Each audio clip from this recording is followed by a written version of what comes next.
Týždeň od 20.10.2025 sa nám rozbieha a prináša trošku viac ustálenejšie energie, ako to bolo v predchádzajúcom týždni.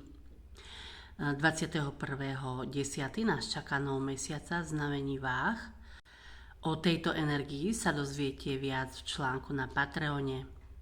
Vo štvrtok nás čaká zvyčajná astrologická zmena a slnko vchádza do znamenia Škorpióna. Aj o tejto energii nájdete viac na stránke Patreonu.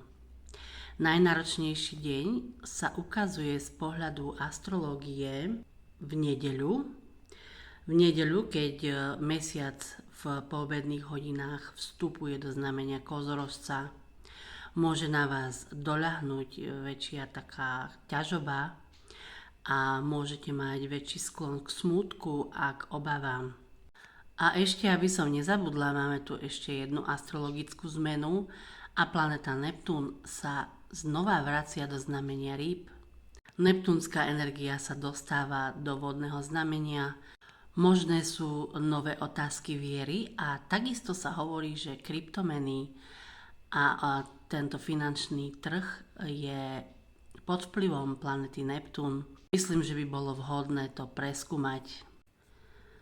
Článok o nové mesiaca a o slnku v znamení Škorpióna nájdete v najbližších dňoch uverejnené na stránke Patreonu.